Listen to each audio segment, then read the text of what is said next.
let's deal with some algebraic expressions that involve multiplying fractions. So let's say that I had a over b times c over d. What is this going to be? I encourage you to pause the video and try to figure it out on your own. Well, when you multiply fractions, you just multiply the numerators and multiply the denominators. So the numerators here, a, c, you're just going to multiply those out. So it's going to be a times c, which we could just write as ac. That's just a times c.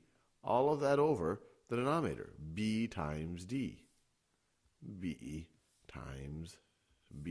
times d. Instead of multiplying, what would have happened if we were dividing? So if we had a over b divided by c over d. What would this be? And once again, encourage you to pause the video and figure it out on your own. Well, when you divide by a fraction, it is equivalent to multiplying by its reciprocal. So this is going to be the same thing as a over b times the reciprocal of this. So times d over, let me do that same color just so I don't confuse you, that d was purple, times d over c, times d over c, and then it reduces to a problem like this. You know, and I shouldn't even use this multiplication symbol now that we're in algebra, because you might confuse that with an x. Let me write that as times d over c, times d over c. And what are you left with? Well, in the numerator, you're going to have a times d. So it's ad over bc, over b times c.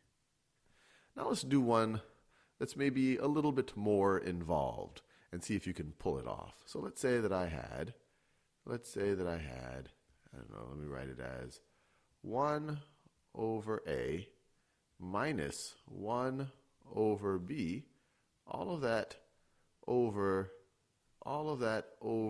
c, and let's also divide that by 1 over d. So this is a more involved expression than what we've seen so far, but I think we have all the tools to tackle it. So I encourage you to pause the video and see if you can simplify this, if you can actually carry out these operations and come up with one fraction that represents this. All right, so let's work through it step by step. So 1 over a minus 1 over b. Let me work through just that part by itself. So 1 over a minus 1 over b, we know how to tackle that.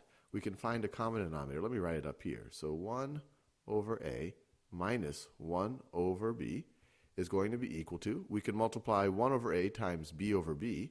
So it's going to be b over ba. Notice I haven't changed its value. I just multiplied it times 1, b over b, minus, well, I'm going to multiply the numerator and denominator here by a, minus a over ab, or I could write that as ba.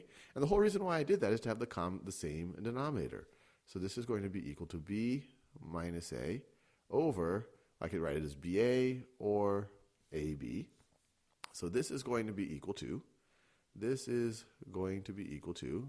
numerator right over here, b minus a over ab. And then if I'm dividing it by c, that's the same thing as multiplying by the reciprocal of c. So if I'm dividing it by c, that's the same thing as multiplying. Times 1 over c. And if I am, and I'll just keep going here, if I'm dividing by 1 over d, notice this is the same thing as division right over here. If I'm dividing by c, that's the same thing as multiplying by the reciprocal of c. And then finally, I'm dividing by 1 over d, that's the same thing as multiplying by the reciprocal of 1 over d. So the reciprocal of 1 over d is d over 1. And so what does this result with? Well, in the numerator, I have b minus a times 1 times d. So we could write this as d times b minus a times b minus a. And then in the denominator, I have ab C. A, B, and C. And then finally, we can use the distributive property here. We can distribute this D, and we deserve a minor drum roll at this point. We could write this as D times B minus D, whoops, I want to do that same green color so you really see how it got distributed, minus D times A, all of that over A, B, C.